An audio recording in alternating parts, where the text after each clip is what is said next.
Into the Breach is the newest game from Subset Games, the makers of FTL, so it has that trademark difficult roguelike gameplay with a blend of chess, kinda.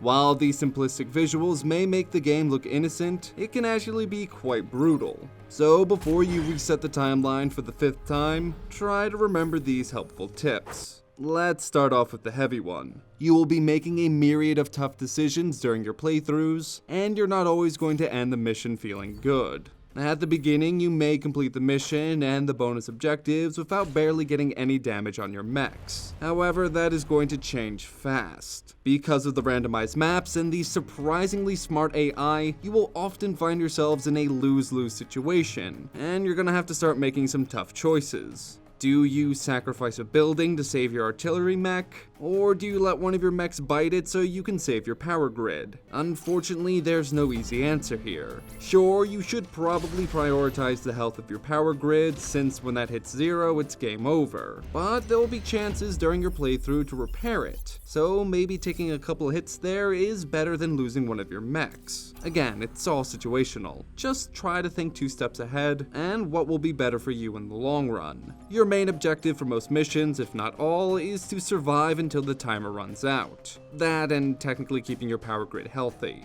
Usually only the bonus missions want you to try and take down all the Vek on the map, so it's not mandatory. Which means you don't have to jump into the fray and risk your mechs so you can take down a couple of Vek. Sure, you might be able to score some experience points, but that won't do you much good if your mech dies in the process. In this vein, instead of trying to kill everything on the field, just try to make the enemies waste their turn.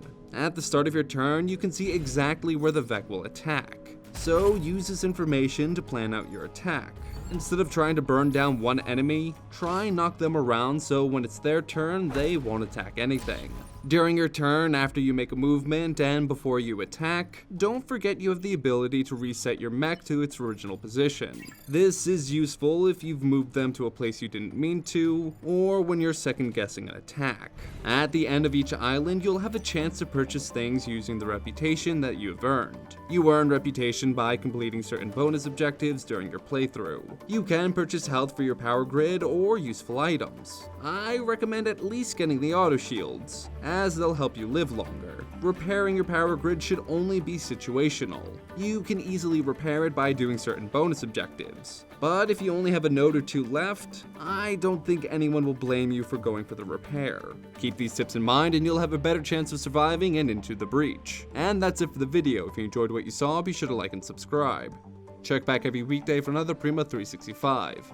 And for more content like this, be sure to head over to primagames.com.